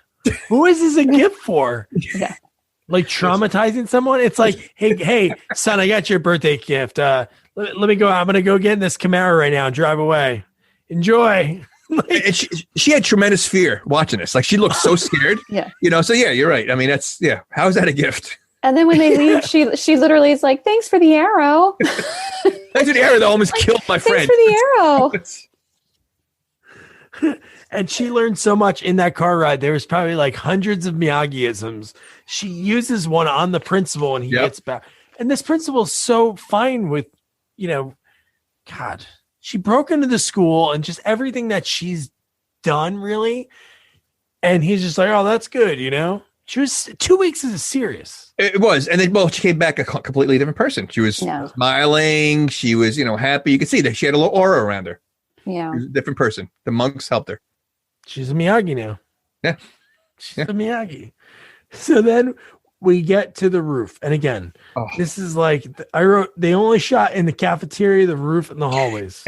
I understand what not one classroom scene I don't know. It seems like if you shoot a movie in a school, there has to be like one classroom. And again, no other students. You still haven't seen any other students yet. Yeah, I think in that scene when she came back, there was like 5 of them like cramped waiting outside. Right. Yeah, that's it. But that's it. And how intense is this scene when she goes to the roof and sees Eric? And dude, the fact that what he says, Ned, that I really thought he killed this bird when the bird was gone. Yeah. Oh, he was almost going to kill the kid. It was like murder was almost happening up there. Yeah. I thought someone was going to fall off the roof. Like I thought Eric was going to fall off the roof and die. Right. And then she would have to avenge his death. Whoa. See? Again, changes the movie a little bit. But yeah. But they would like, it was like, again, they're fighting atop of a roof. No teachers are around to see this. No prince. I mean, you fight in a hallway. Teachers are there in 2 seconds. These guys are fighting in front of everybody. No teachers do anything. Well, there's no teachers. Well, that's true. Yeah. Teachers. That is true. At all. But Ned, obviously, because Dugan, he's in his alpha elite. He doesn't obviously get in trouble. But when he just says the line, like, he goes, "Did you lose your little birdie, the one that couldn't fly? It might end up in the dumpster." I'm like, oh my God, if he really did do that, again, that would fit with the tone of his character, the things he said to Julie in this movie. But then he softened it when he did say, "Oh yeah, animal control picked him up and it's probably going to stuff it." And I'm like, wait, what? That's not what they do. That's what I said. He's not a good bully. And, again, Ned, not a good bully name.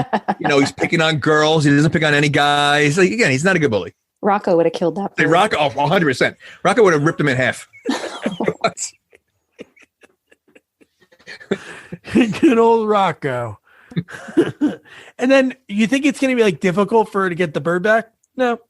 Cut to her walking out of animal control with her glove. With her glove, professional hawk glove. And okay, so if they really would they just give a wild hawk back? No. I mean, it's like her pet. Really? It's a wild hawk. Like to adopt a dog, they have to check a lot of things. Yeah. It's ridiculous. What if they were like, "Oh, you can take the hawk. We don't know what to do with one.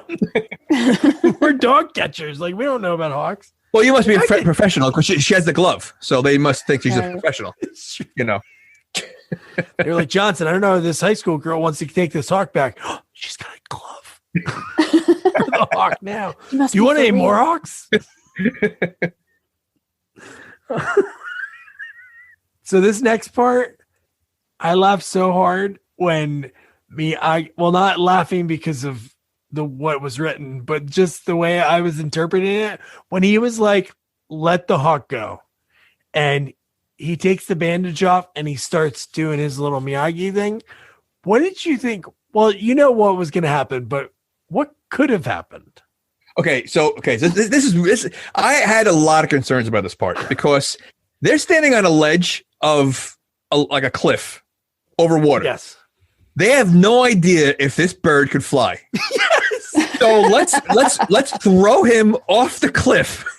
And if he makes it, he makes it. And if he doesn't, he doesn't. Wouldn't you be on the ground area that if he doesn't, he falls to the ground? Here, he's going over a cliff. They have no idea that this bird could fly. I was a little concerned. I'd be honest with you. Exactly. That's all I thought about. That bird going up and just kerplunk. I mean, seriously, it could have worked if you were on the ground. Same thing. Bird's gonna fly. Whether it's 5 feet in front of you or if it's over a cliff. Test it on a lower land first before you go over the cliff. But it's gonna fly because the bird is clearly a metaphor for Julie, right? So you got the bird. You would say that. I would not think of that at all. But now, thank you, Gina, because that makes sense now. But does she really fly? Because the next line that she says when she's talking to Miyagi about boys, and her main concern about boys isn't kissing or no, it's what if they start waltzing? Oh my God. Yeah, that's another issue. I wrote in my notes, who waltzes at a high school dance? That's the other thing. No. Then it's like the movie. In my head, I thought it was like the movie Blast from the Past. She was in some like chamber for years, and some of the things she says is so like dated. But that one, like, what if they start waltzing? Who wrote this movie? Like an 80-year-old guy? I know. What are the kids doing at the school? They're waltzing in their model, and they're driving to school in their Model Ts. Tending to hawks on the roof. Yes. So ridiculous. Babysitting. Yeah. Whoever wrote it knew nothing about high schools or girls. So if you put it in perspective, they made her dance, babysit, take care of a bird, like compared to like Danielson. Like they really like took it so easy on her. Like, they girled it up. They girled it up. Yeah.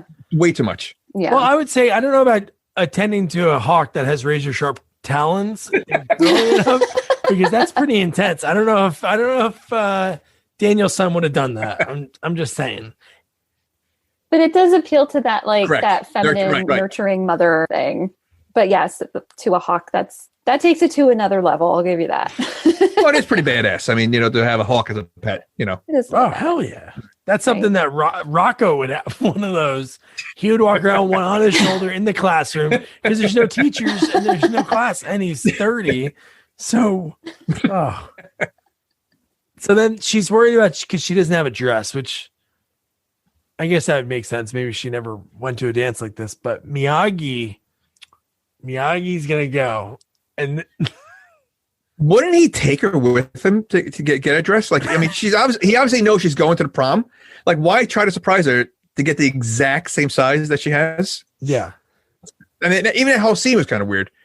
I did laugh though, when he was, when she was like, so what? Tell me about it. Goes, well, she could do a kick here, and like, Did the saleswoman think that he was buying a dress for himself in the beginning? Because he goes, it's not for me. Okay. He goes, yeah, it's not for me. Not for Oh my God. And I don't know, could you even piece together a dress? Like if you took like somebody's shirt and pants, I think there's like totally different measurements that go into a dress. So there is no way, especially that he has no clue about girls and, young children, teenagers anyway, girls, that he's able to get a dress that exact size that there's no way. Yeah. Like, I feel like that scene really was not necessary at all. Like, he already bought a dress, or, took her with him. Like, it was kind of like, I don't know, kind of weird. And the girl was just like, if somebody's going to buy a dress and you're trying to be a good salesman, why are you throwing all this up? She's like, do you want an A trim or a Z trim and I'm like, Z trim doesn't know. Does he look like he has any clue about any of that? Like, like she obviously, as a saleswoman, she knew this guy has no clue. She could have made it a lot easier for him. Yeah. And again, Miyagi being the manipulative person he is, he's able to teach her how to dance from karate. And he looks like he's like almost like punching her sort of for a second and doing moves. And then I call it the kata waltz. So why would he have to do it that way? Like, why can't he say, listen, you're going to prom, let me teach you how to, like, why does it have to be a lesson? Because karate is their common language now. So you have to karate. So if he's going to teach her how to cook something, you got to do some karate first and then lead right into the, boiling water. Oh, heck yeah. Use nunchucks instead of, proper kitchen utensils. All right. I just think sometimes, Miyagi needs to step back a little bit and say, all right, I mean, karate's cool and all, but, Yeah. Well, they had to figure out a way to fit more karate in the last 30 minutes of the movie because there's no karate. That is true. That's, we got to see this little, montage of karates here and there. Right. They were like, oh, crap, we didn't have any karate. What do we do? Where can we throw some in? I did like the full circle end of it that Miyagi says, your grandpa taught me how to dance. So again, it's like he's teaching her. So that was okay writing to add that in, that it was basically like the karate she learned from her dad was Miyagi, and the dancing that she's learning right now is from Miyagi. The waltz. Right. Okay. Again, I mean, I don't know. I don't know. I can't. So now, we're at the point now where the monks, they drive. I didn't even think they had cars. So like, I mean, like they live such a primitive kind of like lifestyle, where they are, but they somehow have a car that they all can fit into.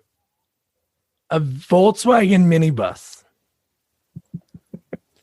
is the car that the monks own and keep in great shape since the 70s. And they didn't know how to drive. Like I don't imagine them. I thought they live off the land. Like I don't think they ever leave the monastery. Like they look like they wear the same clothes all the time. Where do they know how to drive? And where are they driving to? The monk store, right? They need food, right? And I'm assuming there wasn't GPS back then. So how'd they get there? With a map. They blindfolded themselves. Yeah. And they just found the way. Exactly. So this is where they're all hanging out and Eric shows up for the prom. And I did like Miyagi because the first time I watched it, well, as a kid, I didn't really remember too much. And I watched it before I interviewed Michael. But when he's chopping up the zucchini and then he sticks the knife into it, talking to him, like, you bring her home at 11 o'clock. It was pretty funny. I mean, playing the dad role, and then he goes, so what do you do at 12 o'clock? What do you say? Like, what do you do between 11 and 12? Yeah. You're going to treat her with respect? Or I did like that. I mean, the way he was being very fatherly to her was pretty funny. You knew that with the knife in his hand, forget about it. I'm going to do all those things. I'll use all those lines. My daughter is dreading bringing a guy home because she hasn't had a boyfriend yet, but she's totally dreading it. And I'm ready. You got to use that. You got to use the zucchini, the knife in the zucchini. We'll have like certain weapons around the house, laying around. Do you already own these weapons, or are you going to buy them just for the occasion? Well, it depends. I gotta, when the time comes, we'll see. It depends on what kind of person he is. I might just be a bat. Might be a crowbar somewhere. I might have to get a gun before then. It depends. It all depends. Just polishing them. I'm just polishing my bat. My dad had machetes hanging from the fireplace mantle. What? Was your dad Jason? He could have been. Jason could have been in his body. That is true. Oh my gosh. So then Eric is so taken. Hilary Swank looks great in the dress, fits perfect miraculously. But how is he that taken by her? They saw each other in the house, into the car, that he drives the wrong way on a street. A 4-lane street. For a while too. Because yeah. I mean, not for nothing. Miyagi just told him to make sure she's safe. And within 5 minutes, he's almost killing her. Ridiculous. The fact. And again, was that scene necessary? Like, it was just it was just so unnecessary, that part. Like, it just really made no sense. It was just like, all right, just it kind of made him look stupid, because he's been a pretty good guy this whole time. And then he does something like that. Yeah. No, it made him look like he was not responsible and goofy, and that's something that Ducky would do, like a character like that I get an opportunity to get the girl, I'm gonna see, he's not alpha material. No, those guys wouldn't have done that. They would not have done it. They would have went right for the docks. So then we get the monks want to do one thing and one thing only: bowling. I have a very big question on this one. Okay. So, I mean, yes, first of all, I mean, this, again, a scene that really does not need to be in the movie. I mean, it's funny. It's, but again, it's the Karate Kid. It's just so stupid. But okay. So they're again, more jerks there that are kind of causing problems. The guy has a bowling ball that's, what did he say? It was super expensive? Yeah. Right. The one guy. His name's Larry. Okay. And they're in a bowling league. These guys, right? They're all in a bowling league. They look like they're bowling league. They all have these. How have they thrown gutter balls? These guys, they're the worst bowlers I've ever seen in my life. Yeah. Yet these are the guys that are spending how much money on the bowling balls? They're in a league, yet they're horrible. Absolutely horrible. And the fact that just before he throws the ball, he says, "Don't touch my ball and don't speak." And his form was horrendous. What were they trying? I don't understand that. Again, I mean, the monks obviously had the power for their own good, but they weren't affecting the other guys. That guy sucks. And I get he can think these guys never bowled before, but to have the balls to bet with them. That's what I mean. He was not a good bowler. it would have been better if like they were going back and forth and like the monks were like, the scores were getting closer, but the guy wasn't even close. Like he needed bumpers. Yeah. And the monk was rolling the ball like a grandma, getting strikes. I loved everything about that. What about the one that went into the gutter and then popped back out? That was the old Bugs Bunny ball. Yeah. That was the Bugs Bunny ball. So then this is where we see the most students when they get to the dance. A lot of sparkly dresses, and it's like, wow, this is it. Like we see the more people, this can be like the culmination of the movie. But how about when Julie starts dancing with Eric and she's like doing like what Miyagi shot, and he looks so scared. He looked kind of frightened that she had fists around his face. Wouldn't you? Like, oh no, I totally would. And I'd be freaked out if that was happening. And if I was Eric and I looked up and I saw Colonel Dugan, just why is he at this dance? Your security. You haven't seen the only other adult you saw was the principal. So I mean, yeah. Which I don't understand why. Like, why not have one scene, teacher's lounge or something, just nothing else? Well, it also shows you what kind of loser Dugan is because he spends all his time in a school. So I mean, that's probably why he's so angry because he's just, that's all he does is spend the time at the high school. Yeah. And then when they, okay. I mean, seriously, like this is the most. There's a lot of dumb things in this movie. There's a lot of ridiculous things that annoyed me. This is the worst. Yeah. Like, what's the point? Like, seriously. And where, like, did they practice this? Like, who bought the bungee cords? What's the point? This is high school. Like, I mean, seriously, like, it's so stupid, so over the top. I can't. And the fact that one of the guys went through like a trellis that was set up like on the dance, like close to the dance floor, and like broke his. They should have came in like motorcycles or anything else would have worked, but to jump off the roof like that. Wait, motorcycles is 1960? Motorcycles? Like mopeds in the first one, like something. Okay, but come into the gymnasium in a moped? Yeah. That would have been corny too. I mean, Well, I don't know. I don't know. I'd rather be corny than out in the ceiling. And then diving. I mean, down on a swan dive bungee. Yeah. Forget it. I can't. Just to see the way they did it, like it was like a Mission Impossible. Like, I mean, like it was the most perfect bungee dive, except for the one guy that landed in the thing. But so stupid. It really was. And to what end? Everybody was so calm at the dance. Is that normal? Like, did they do that maybe before every basketball game? That's what I mean. Maybe they train with that, because when Julie and Eric go outside and Eric's like all pissed off about it, as soon as they walk outside, there's like a couple drinking out of like solo cups, like talking, and I'm like, do they know like what just went on? Shouldn't they warn them that these guys are jumping from the roof? Like, see, if it was like a military school, I could see it. Like maybe they do it before. But I mean, like this is a regular high school. Like it's just so out of place. It was just so dumb. Well, there's military training at this high school, so maybe is it military training or is it just beating the crap out of each other training? It's just an excuse to like fight kids. Really, that's like all it is. And then when we get just how crazy Ned gets, because I don't know if the whole plan was to jump off the bungees, like land on Eric and Julie and like hurt them. But when they get home, they get to Julie's grandma's house and he's like, I want to kiss you, but since you learn karate, are you going to like, punch me or something? And then Julie, again, she talks about waltzing. She thinks it's the best time to bust out a Miyagiism.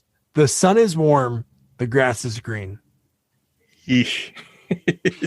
Yeah, you got to get out of my car now.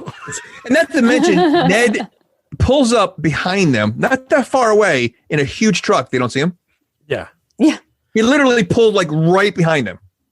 And just starts smashing this car up. It just made absolutely no sense. While they're in there, like smashing it, like intensity that they almost killed each other, killed them on the roof, smashing it while they're in the car, which could seriously damage them. I mean, hurt them bad, and then what they do later on again with blowing up a car. I mean, like these guys are like intense. Like these are high school kids. How are they not arrested for anything? Yeah. Because Dugan like owns the police force, or they're all former Alpha Elite, because that made no sense.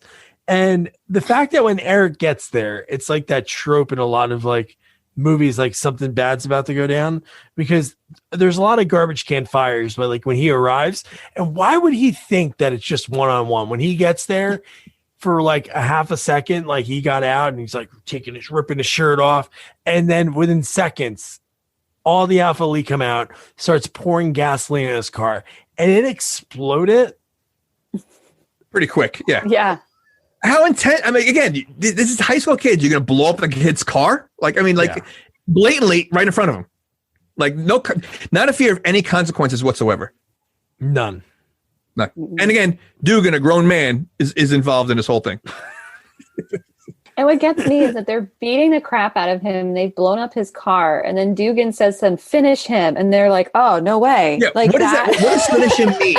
Like, what is finish? Like, oh, that's too far. Murder? Like, I mean, at this point, is Dugan saying kill him? Like, I mean, it has to be. Right? Like, how is Dugan allowed around kids? I mean, this guy is like intense, and he's always around. Finish him. He wants them to murder. He just blew up his car, and now he wants them to murder him.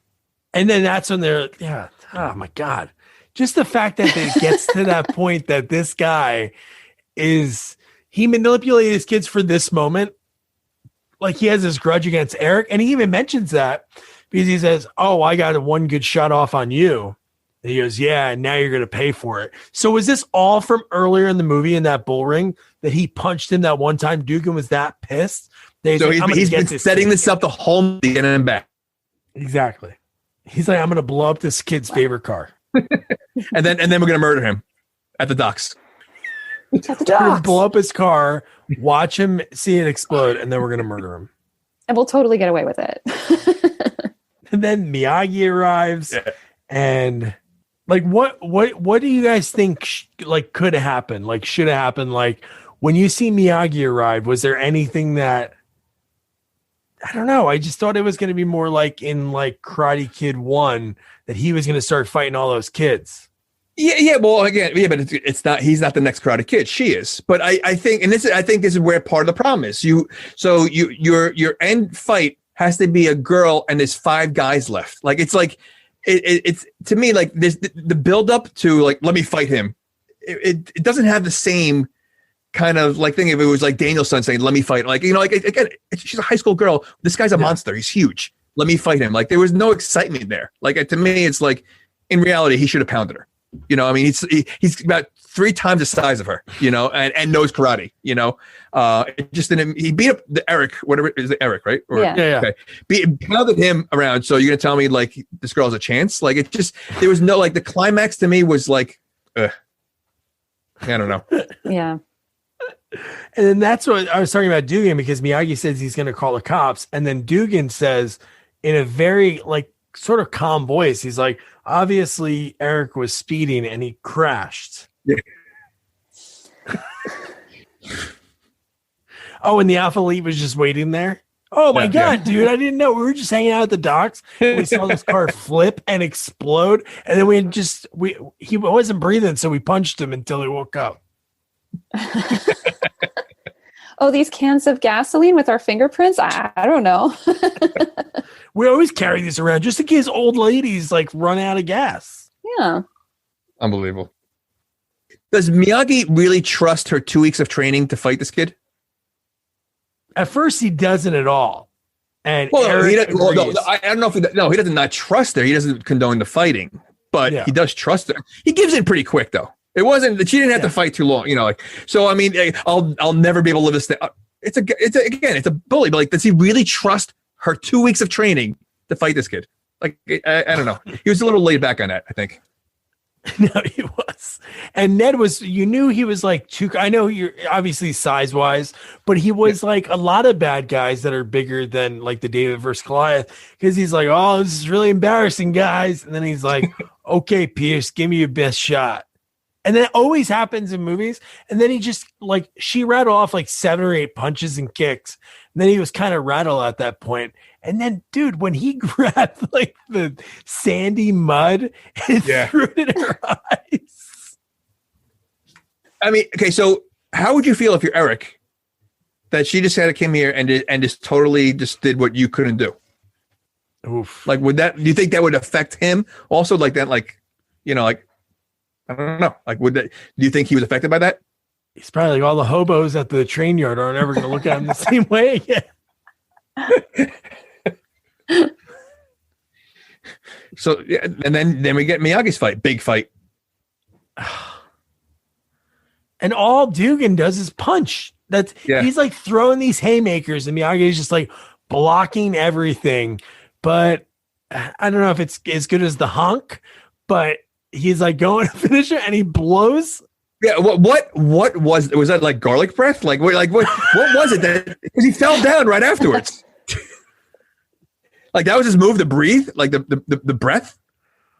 Yeah, I thought the honk was coming. I did too. I thought he was going to do another honk. I think I like the honk better than the breath. The breath was kind of, I don't know.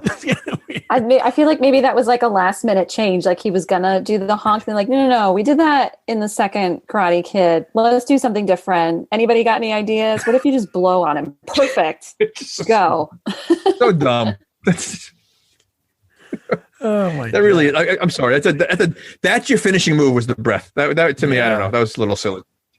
I didn't buy that one. Especially how intense Dugan was. Like he should have paid. Yeah. You know, like he deserved something that like Marty Cove was crazy with his students, but this guy was like really beating the crap out of like all those kids and just making like Julie's life a living hell at school. Well, I guess, you know what? Listen, it's a fitting ending. Like it's such a lame finishing move that he's got to live with, that this old man just breathed on me and I lost. So he's got to live that down in front of all those kids. All 17 kids at school will just start blowing on him in the hallway. And then sort of lost all respect. Yeah, the one thing, a great line to finish the movie. I do like Miyagi's line because it's called "Fighting Not Good, but if must fight, win." And I'm like, it's pretty cool. But I do like how the movie ended. Like it didn't like drag anything out. It just ended. Like it really was like it looked like there should have been another scene, but it just ended. So you liked it just because the movie was over? Well, that's part of it. Yeah, same. I was grateful that it ended. And we saw footage from earlier in the movie of Angel the Hawk, and then it freezed. It was like the hawk like flew away or something. So they freeze frame rolls the credits. But yeah, they could have had the hawk come back at the end of the movie and like, you know, come to her, you know, and just like say I'm okay, and then, you know, that would have been cool.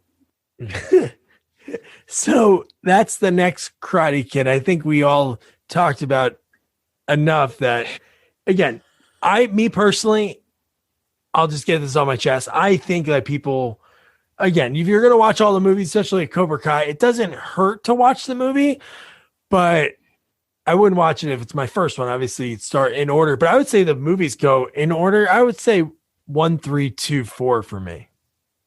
Wow. Terry Silverman. I go 1, 2, 3, 4. Jamie? I am partial to say, you know, when you watch a series, you have to try to watch them all. I just, you know what, I feel like this is not part of the series. I feel like Miyagi's not playing the same type of role. I feel like the movie has such a different vibe than any of the other three. It's almost like a standalone movie. I don't know if it's necessary to see this movie. I think Hilary Swank is a great actress, you know, but I think this movie is just not good. And to me, it takes away from the vibe of what the Karate Kid series is. It's such a different movie. And it just, I don't know. I don't think you need to see this movie, but, you know, that's me. Gina? I agree with Jamie. Have a female villain and it changed the movie.